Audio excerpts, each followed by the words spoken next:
Here we are in Vancouver, Mike.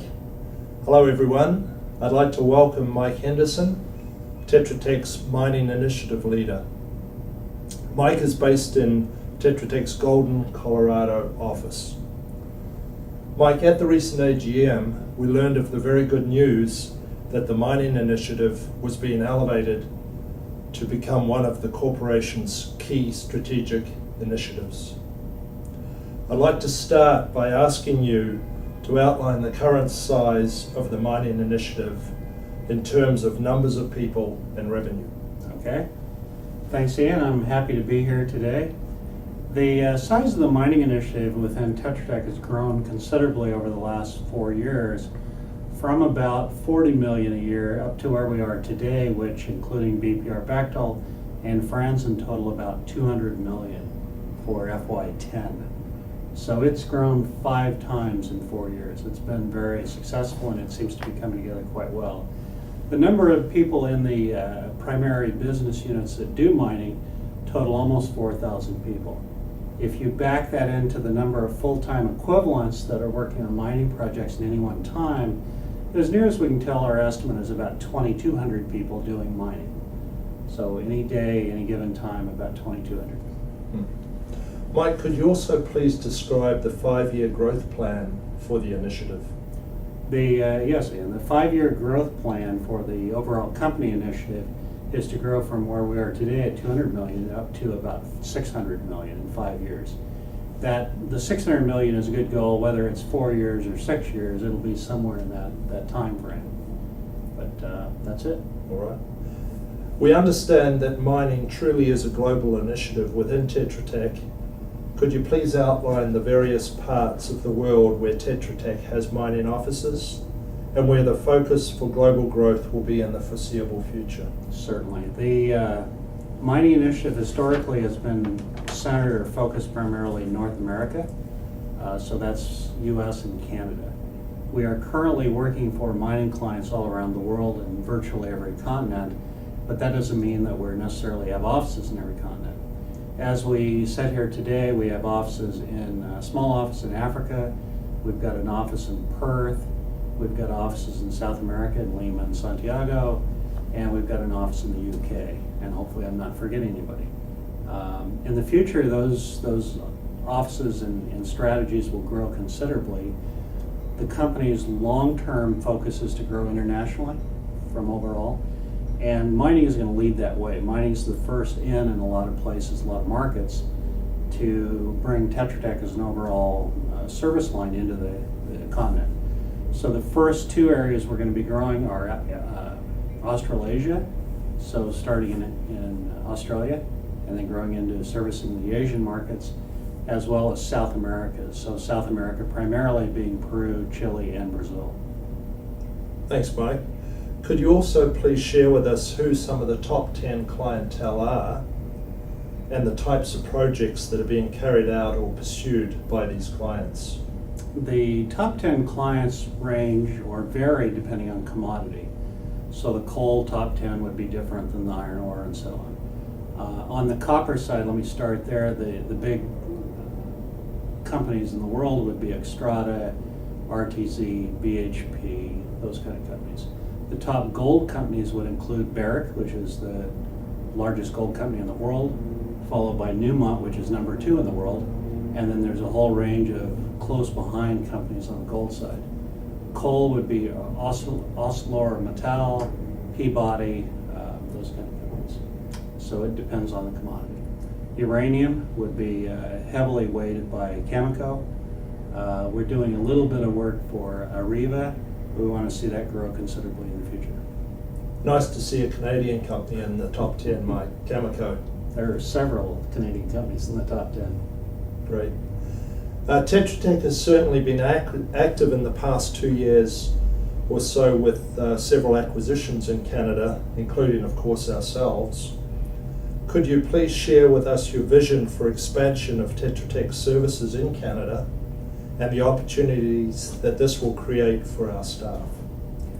Backing up a couple of years, Tetra Tech decided strategically we want to grow internationally. We decided to take, if you will, baby steps before we jump into any difficult markets. So Canada being a close country to the US with similar laws, similar culture, similar language was the first step that we took. And we've been quite successful and quite pleased with the efforts we've had in Canada. They've been very successful. The next phase as we expand outward will be Australia, which is another English-speaking country with Commonwealth laws and so on. So that'll be another relatively easy expansion. The South American expansions are going to be more difficult because they are a different culture, somewhat a different language, but really in the mining world, South America has been pretty well integrated into what happens internationally mining-wise. The more difficult step down the road will be Asia, where the language, culture, work attitudes, business relations are quite a bit different than the rest of us. So we'll see how that goes. But the company is trying to strategically learn as we grow and go internationally. Coming back to Canada, I think opportunities for folks in Canada to participate in the Tetra Tech efforts are really to be able to offer a larger range of services on projects all around the world and to participate actively in those projects. So oftentimes what happens is some people are very excited about working internationally and working on larger projects and having more opportunities. Other people may not be as interested for other reasons. They're happy to work on what they're working on today. The company doesn't force anybody to work internationally, but the opportunities are there to participate at almost any level that you want to. Mike, I'm sure we've got some staff that would be keen to get involved with the initiative. Could you please explain how EBA staff can get involved?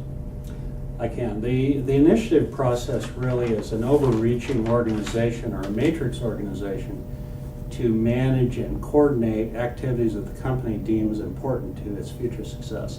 So mining being one of the largest ones of those. The mining initiative then coordinates activities between the different business groups across the company. So we make sure that we're bringing the best skills to a specific project, the best technical people, the best approach, and to maintain quality.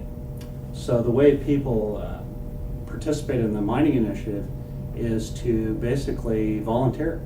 It's not a secret club or anything. It's an opportunity to participate in monthly calls. It's a networking opportunity to get to know other people with common skills or interests across the company.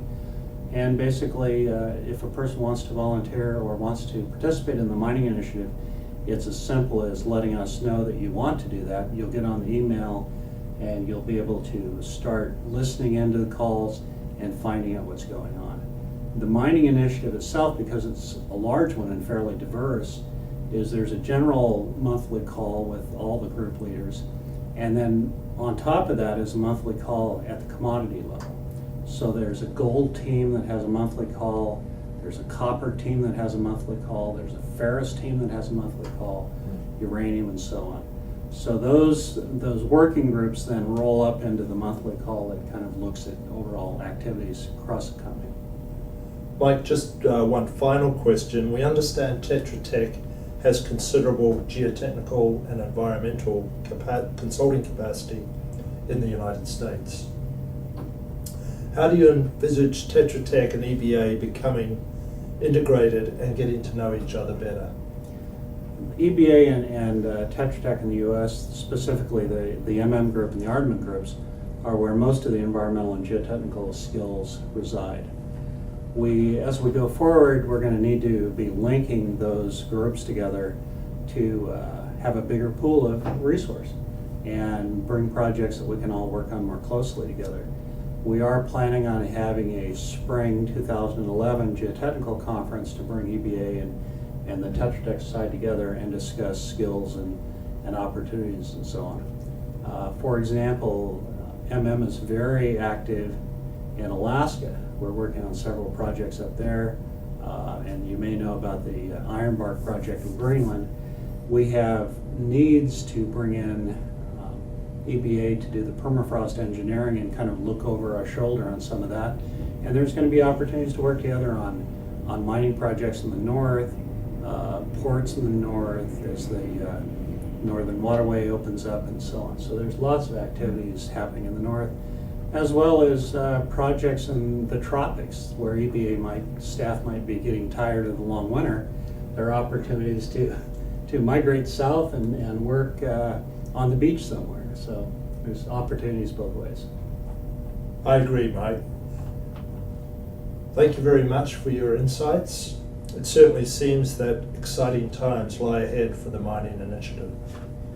Tetra Tech is very excited about EBA joining the company, and we're looking forward to expanding the relationship and moving forward together. Thanks again. Thanks, Mike.